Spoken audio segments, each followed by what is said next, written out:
मेरा नाम विवेक है। मेरी एक लड़की से दोस्ती थी, आस्था उर्मलिया, सन ऑफ ब्रिजेश उर्मलिया, ग्राम क्षेत्र डभौरा। लगभग अगस्त 2021 में से दोस्ती हुई। उसके कुछ ही महीने बाद इन्होंने शादी का प्रस्ताव रखा। उसके बाद महाकाल मंदिर में कस्में वगैरह खाई चलकर साथ में।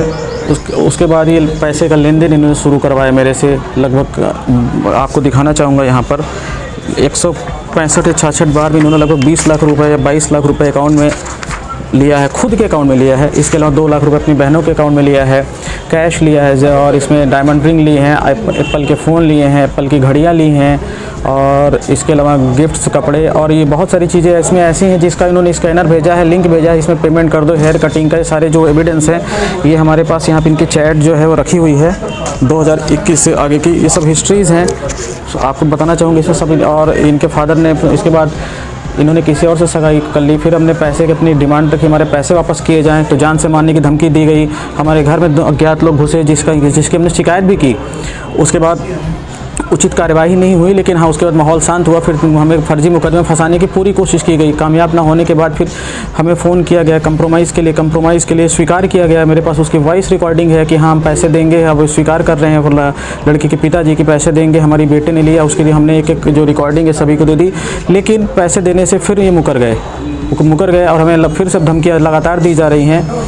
और ये पूरी तरह से सुनियोजित तरीके से इस चीज़ को मेरे साथ धोखा किया गया। पूरी प्लानिंग थी, क्योंकि इनकी शादी 7 साल पहले से कहीं फिक्स थी, जिसके साथ इनका घूमना फिरना काफ़ी कुछ था, जिसके एविडेंस भी हम आपको सुपुर्द कर देंगे। उसके बाद भी इन्होंने हमारे साथ छल कपट किया। शादी करूँगी, मैसेज ऐसे हज़ारों मैसेज इनके पड़े हुए हैं, चैट में पड़े हुए हैं, वो सब कुछ हमने यहाँ सुपुर्द कर दिया। फिर हमने इसकी शिकायत जो शिवा अग्रवाल सर है उनके यहाँ की प्रकरण।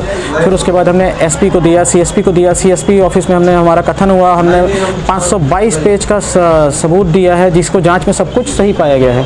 लेकिन अभी तक दोषियों पर कार्यवाही नहीं हो रही। इसमें राजनीतिक षड्यंत्र भी किया जा रहा है। कुछ लोग हैं जो इस प्रकरण को दबाना चाहते हैं राजनीतिक षड्यंत्र के माध्यम से, लेकिन हमारा मानना है कि इसमें न्याय मिलेगा। SP सर ने इस मामलों को गंभीरता से संज्ञान में ले लिया है। जल्द से जल्द इसमें दोषियों की कार्यवाही भी होगी, गिरफ्तारी भी होगी। ज़्यादा दिन ये दूर अब नहीं रह सकते हैं।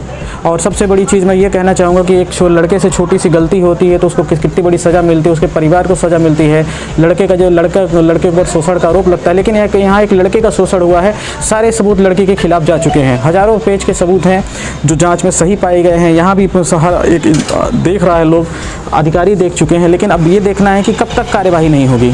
लड़की कहाँ पे रहने वाली, जान पहचान कैसी? लड़की एक किसी दोस्त के माध्यम से जान पहचान हुई थी। मैंने अभी बताया कि उसका नाम आस्था उर्मलिया है, डभौरा क्षेत्र की हैं। डभौरा थाना क्षेत्र के अंतर्गत उनका आता है। आपसे कब से बात हो रही है? अगस्त 2021 से हमारे संपर्क में है, लगातार बात होती थी। उसकी कॉल हिस्ट्री सब कुछ हमने यहाँ सुपुर्द कर दिया है। ये उनके माता पिता भी जानते थे? नहीं, उनके माता पिता मुझे नहीं लगते जानते थे। उनकी बहनें जानते थे, क्योंकि उन्होंने बहनों के अकाउंट में भी 2 लाख रुपए लिए हैं। बहनों के साथ वो लगभग मिलने जुलने आती रहती थी। उनकी बुआ जी को पता थी सारी चीज़ें। लड़की मतलब बुलेटिन में शादी करेंगे जी? लड़की बोली शादी करेंगे? जी हाँ, उसके हज़ारों मैसेज पड़े हुए जो कि हम यहाँ दे चुके हैं। क्या चाहते हैं? मैं चाहता हूँ इसमें मेरे साथ न्याय किया जाए। नाम बता दीजिए। विवेक शुक्ला। कहाँ रहने वाले? रीवा। धोखाधड़ी भी की गई है, क्या पूरा मामला है? एक्सटॉर्शन का वैसे नहीं बोल सकते। एक फरियादी है विवेक शुक्ला, उनके द्वारा एक शिकायत की गई है कि एक लड़की द्वारा उनसे पैसे वगैरह वो देते रहे लगातार, उनके अकाउंट में भी देते रहे और कुछ गिफ्ट्स वगैरह भी उनको लगातार देते रहे, और आपसी रजामंदी से थे, उनके बीच में बातचीत वगैरह थी। और अब उस लड़की की शादी कहीं और हो रही है, तो ये करीब इन्होंने इसमें करीब कई लाख रुपए ट्रांजैक्शन पैसे भी दिए हैं और कुछ लाखों के गिफ्ट्स भी इन्होंने इनको दिए हैं, तो करीब 50 लाख के ऊपर वो अमाउंट आ रहा है। तो ऐसा उन्होंने पूरा प्रूफ दिया हम लोग को, और अपना कथन और वक्तव्य भी उसमें दिया है। अभी इसमें हमको जो दूसरा पक्ष है उसका भी कथन लेना है, और इसमें विधिक राय की बहुत आवश्यकता है, क्योंकि इस तरह का ये केस कहीं पे हमारी जानकारी में नहीं है कि इस तरह का कोई केस हुआ। तो उसमें विधिक राय कि क्या इसमें कोई वैधानिक प्रोविजंस होंगे जिसमें इसमें कुछ हम FIR वगैरह या कोई वैधानिक कार्रवाई कर सकते हैं, उसको देखते हुए विधिक राय के अनुसार इसमें आगे की कार्रवाई की जाएगी। सर, फरियादी का कहना है कि कई बार थाने के चक्कर लगाए, लेकिन संबंधित थाना प्रभारी द्वारा जो है FIR नहीं दर्ज की गई। जैसा मैं बोला कि ये इस तरह के कोई ऐसा हमारे पास केस पहले नहीं आया है, और विधिक राय इम्पॉर्टेंट है, ना ही हमारे पास कोई ऐसी एफआईआर पहले की है, क्योंकि कई सारी चीज़ें होती हैं वो क्लियर कट धाराओं में उल्लिखित होती हैं कि इस तरह का होगा तो हम 420 मानेंगे, इस तरह का होगा तो हम 376 मानेंगे।